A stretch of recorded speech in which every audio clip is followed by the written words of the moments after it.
अज़ीज़ तलबा और तालिबात, अस्सलामु अलैकुम।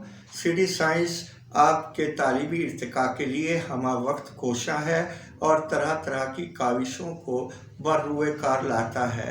मौजूदा हालात में आपके लिए ऑनलाइन लेक्चर का इंतज़ाम है। गुज़श्ता लेक्चर में आपने इसमें मारफा की अक़साम पढ़ी थी। आप जानते हैं कि इसम की अक़साम बलिहाज़ इस्तेमाल या मानी के हवाले से जो इसम की अक़साम हैं वो इसमें मारफा और इसमें नकरा हैं, और आपने उन्हें खूब समझा होगा, अच्छी तरह याद किया होगा। ये आप पर मेरा एतमाद है। आप खुद आजमाई की कोशिश करें, खुद आजमाई की आदत डालें, अपने आप को आजमाएं कि आपने जो तैयार किया था वो कैसा है। आज हम इसम की अक़साम बनावट के एतबार से पढ़ेंगे, यानी साख्त के हवाले से इसम की किस्में पढ़ेंगे। तो आइए इन्हें समझने के लिए तख्ता तहरीर की जानिब चलते हैं। की अक़साम बनावट के एतबार से, यानी साख्त के हवाले से अब हम इसम को देखेंगे और इसकी अक़साम को जानेंगे।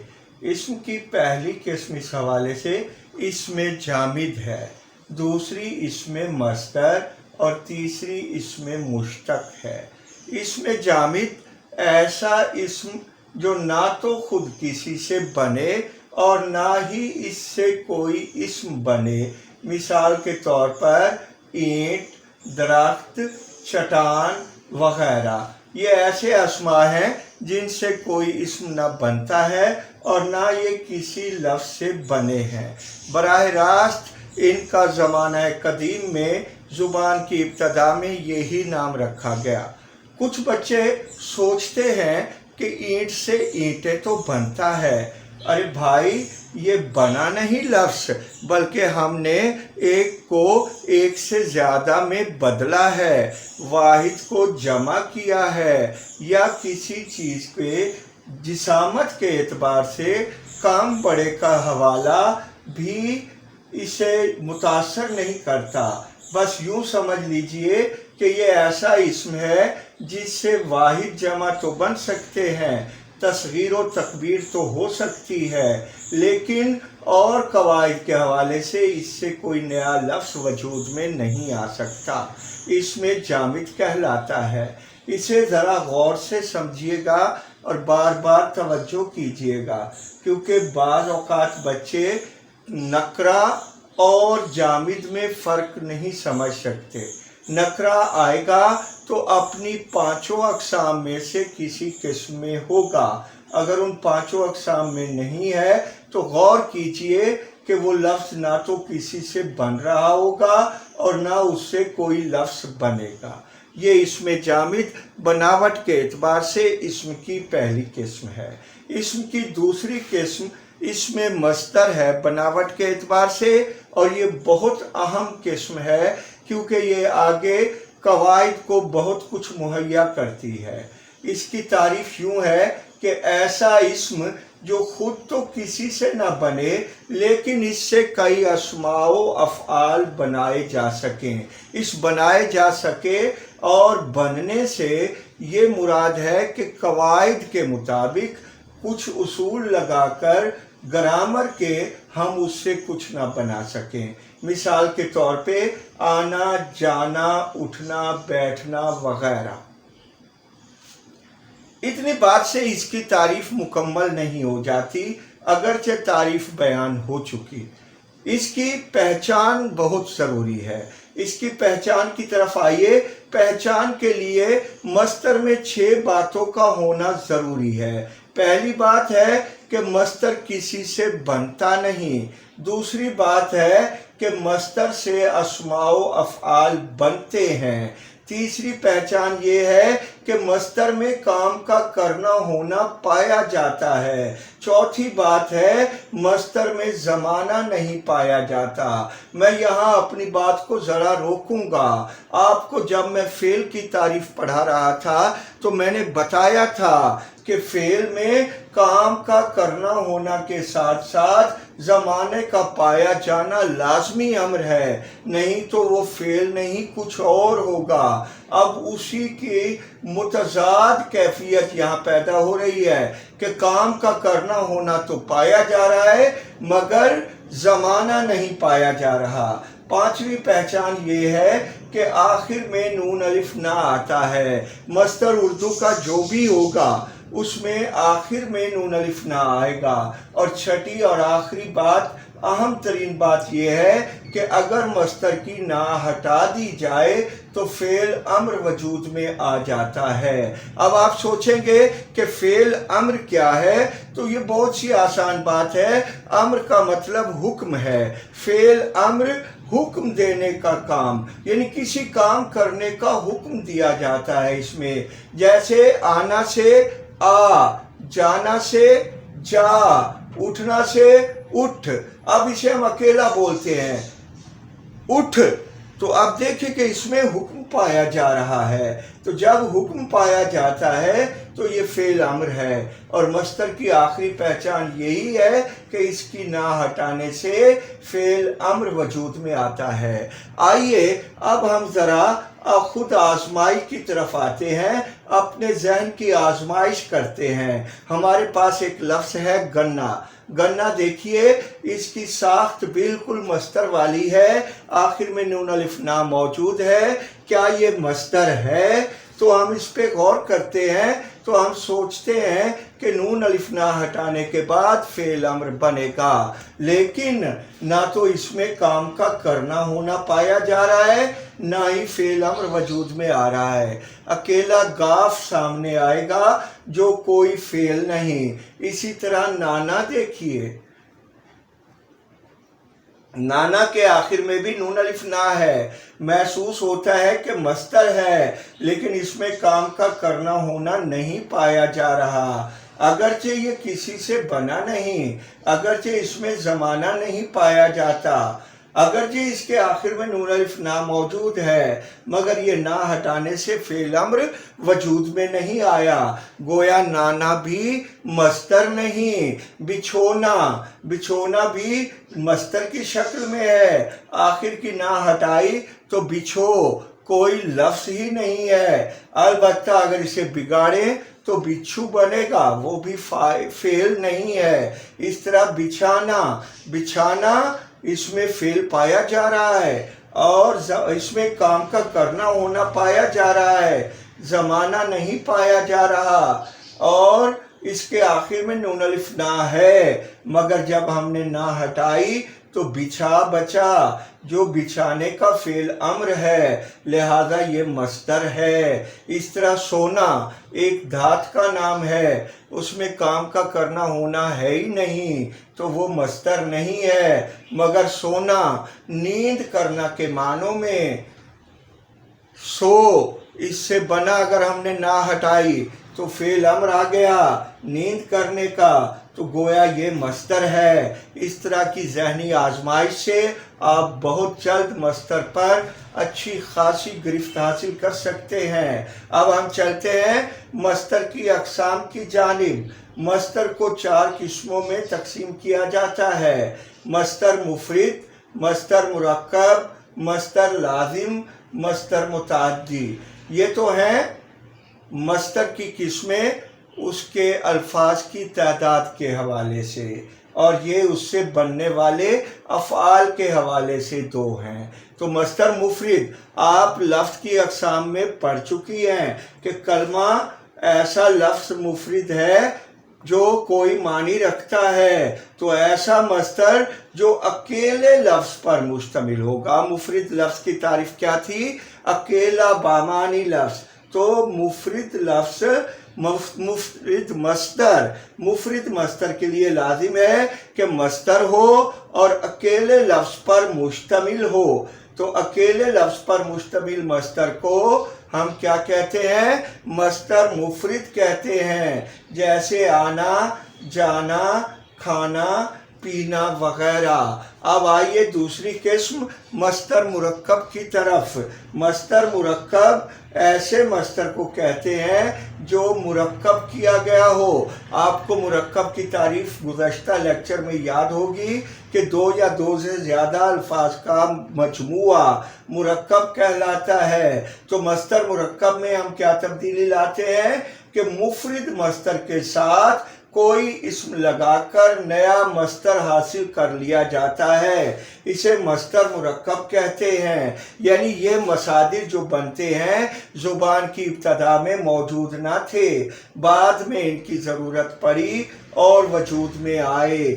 जैसे रोज़ा रखना, हज करना, कै आना वगैरह वगैरह। हम देखते हैं कि रखना मस्तर के साथ हमने रोज़ा इस्म लगाकर रोज़ा रखना बना लिया। इसी तरह बहुत सारे मसादिर हमारे पास मुरक्कब शक्ल में मौजूद है।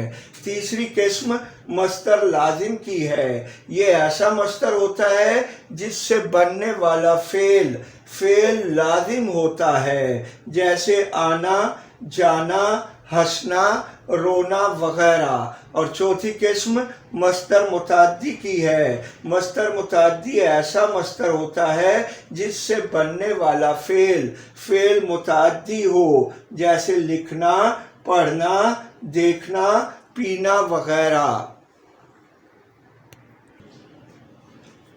आप सोच रहे होंगे कि ये तारीफ हमने फेल लाजिम और फेल मुताद्दी की सुन भी ली और हमें कुछ समझ भी नहीं आई। मस्तर लाजिम क्या है और मस्तर मुताद्दी क्या है? तो बात यह है कि इन्हें जानने से पहले ज़रूरी है कि हम फेल लाजिम और फेल मुताद्दी के बारे में जान लें, तब हम मस्तर लाजिम और मस्तर मुताद्दी को समझ सकेंगे।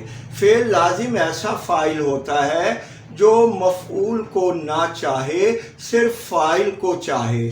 ये समझ नहीं आई बात? तो यूँ समझ लीजिए कि ऐसा फेल जिसके साथ फ़ाइल लगा देने से बात मुकम्मल हो जाए, मफ़ऊल की ज़रूरत ना रहे। जैसे चिड़िया उड़ी, तो इसमें हम देख रहे हैं उड़ी फेल है और चिड़िया इस्म है, एक लफ्ज़ है। चिड़िया फ़ाइल है क्योंकि वो उड़ रही है। तो इस तरह चिड़िया उड़ी फेल लाजिम हो गया क्योंकि चिड़िया के उड़ने के लिए हमें मफ़ऊल की ज़रूरत नहीं रही। तो अब हम इस बात को यूँ समझ लेते हैं कि उड़ी जिस मस्तर से बना है वो है उड़ना, गोया उड़ना मस्तर लाजिम हो गया। इसी तरह मेहरताब दौड़ा, तो इसमें कोई मफ़ऊल हमें ज़रूरत नहीं, जुमले में बात भी पूरी हो गई है। तो दौड़ा फेल जिस मस्तर से बना है वो है दौड़ना, तो दौड़ना मस्तर लाजिम हो गया। इस तरह नूर फिशा मुस्कुराई, तो इसमें मुस्कुराई फेल मस्तर लाजिम से बन के आया, गोया मुस्कुराना मस्तर लाजिम हो गया। तो इस तरह ऐसा फेल जो फेल लाजिम हो, ये जिस मस्तर से बनता है वो मस्तर लाजिम कहलाता है। और मस्तर मुताद्दी फेल मुताद्दी ऐसा इस्म जो फ़ाइल के साथ, ऐसा फेल जो फ़ाइल के साथ मफ़ऊल को भी चाहे।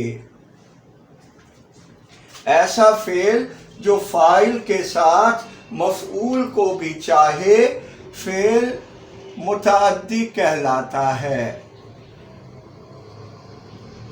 तो फेल मुताद्दी कहलाता है, गोया ये फेल जिस मस्तर से बनकर आया है वो मस्तर मुताद्दी कहलाएगा। मिसाल के तौर पर कहकशां ने नाश्ता बनाया, आयशा ने तिलावत की, ज़ौफ़िशा ने तख्ती लिखी। तो ये सारी मिसालें फेल मुताद्दी की हैं। आइए इसे ज़रा और समझते हैं। अगर हम मफ़ऊल नाश्ता पहले जुमले से निकाल लें, कहकशां ने नाश्ता बनाया, और हम फ़ाइल और फेल को ले आए, कहकशां ने बनाया, तो कुछ समझ नहीं आती। जुमला तशना सा है, उसमें तिश्नगी पाई जा रही है कि क्या बनाया। तो जब नाश्ता मफ़ऊल इसमें आ गया तो जुमला मुकम्मल हुआ, बात पूरी हुई। इसी तरह आयशा ने तिलावत की, अगर मफऊल तिलावत निकाल दिया जाए तो आयशा ने की तो बात नामुकम्मल हो गई। इसी तरह ज़ौफ़िशा ने तख्ती लिखी, मफऊल निकाल दिया गया तो ज़ौफ़िशा ने लिखी। कोई पता नहीं, कहानी लिखी, दरख्वास्त लिखी, क्या लिखा। यही चीज़ फिर ऊपर आइए फ़ेल लाज़िम में देखते हैं, चिड़िया उड़ी, कोई ज़रूरत नहीं कि मफ़ऊल लाया जाए।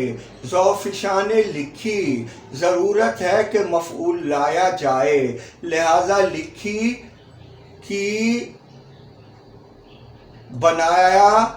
ये ऐसे अफ़आल हैं जो मस्दर मुतअद्दी से बन के आ रहे हैं। बनाया बनाना से, की करना से, लिखी लिखना मस्दर से बिलतरतीब बन रहे हैं। आइए अब इसका आपको एक इंतहाई आसान तरीका बताता हूँ। ये सिर्फ शनाख्त के लिए है, कवायद के लिए नहीं। अगर हम फ़ाइल का नाम हटाकर उसके लिए इसमें ज़मीर इस्तेमाल करें तो फिर फ़ेल लाज़िम में वो आएगा और फ़ेल मुतअद्दी में उस आएगा। फ़ेल लाज़िम में वो आएगा, जैसे चिड़िया उड़ी, वो उड़ी, मेहताब दौड़ा, वो दौड़ा, नूरफिशा मुस्कुराई, वो मुस्कुराई। इसी तरह आइए, कहकशा ने नाश्ता बनाया। अब हम फ़ाइल की जगह वो नहीं लगा सकते। वो ने नाश्ता पकाया, कोई जुमला नहीं, उसने नाश्ता पकाया। बस याद रखिए, अगर इसमें ज़मीर फ़ाइली हालत में वो लग रहा हो तो फ़ेल लाज़िम होगा, और अगर इसमें ज़मीर उस आ रहा हो तो फ़ेल मुतअद्दी होगा। अब हम आगे बढ़ते हैं। ये जानना चाहेंगे कि सब मस्दर लाजिम और मस्दर मुतअद्दी इब्तदा से ही ज़ुबान में मौजूद थे या इन्हें बाद में भी बनाया जा सकता है। तो फिर हम देखते हैं कि मस्दर लाजिम से मस्दर मुतअद्दी बनाया जा सकता है, और इसके तरीके तीन हैं। पहला ये है कि मस्दर की ना से पहले अलिफ का इजाफा कर दिया जाता है तो मस्दर मुतअद्दी वजूद में आ जाता है, जैसे चलना से चलाना, मिटना से मिटाना, उड़ना से उड़ाना। आइए जुमला बनाते हैं बात को समझने के लिए। वो चला, गाड़ी चली, अकरम ने गाड़ी चलाई।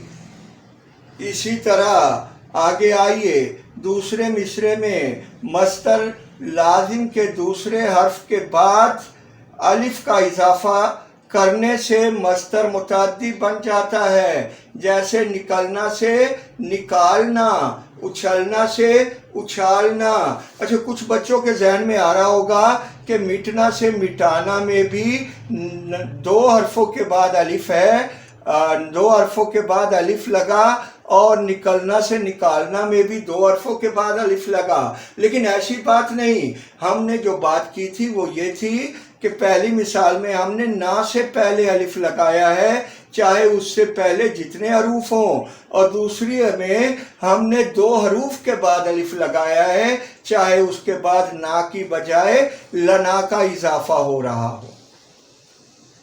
इस तरह तीसरी किस्म मस्दर लाजिम की यह है कि इसके दूसरे हर्फ के बाद याए मजहूल का इजाफा कर दिया जाता है तो मस्दर मुतअद्दी बन जाता है। याए मजहूल को बच्चे अपनी बोलचाल में बड़ी ये भी कहते हैं। कवायद में इसका नाम याए मजहूल है, जैसे सिमटना से समेटना, लिपटना से लपेटना, सुकड़ना से सुकेड़ना वगैरह वगैरह। मस्दर मुतअद्दी और मुतअद्दी बाज़ औक़ात ऐसा होता है कि एक काम दूसरे के हवाले से कराया जाता है, उसके लिए मस्दर मुतअद्दी को फिर मुतअद्दी किया जाता है और उसे मस्दर मुतअद्दी उल मुतअद्दी कहते हैं। इसका तरीका ये है कि मस्दर की ना हटाकर वाना का इजाफा करने से मस्दर मुतअद्दी उल मुतअद्दी वजूद में आ जाता है, जैसे लिखना की ना हटाई, लिख बचा, और वाना का इजाफा किया, تو لکھوانا بن گیا۔ اب دیکھیے، لکھنا مصدر، پھر اس کا متعدی لکھانا بنایا، اور پھر لکھوانا متعدی المتعدی بنا۔ اس کا یوں ہو گیا، اکرم نے لکھا، اکرم نے اسلم سے لکھایا، اکرم نے اسلم سے لکھوا کر مجھے دیا۔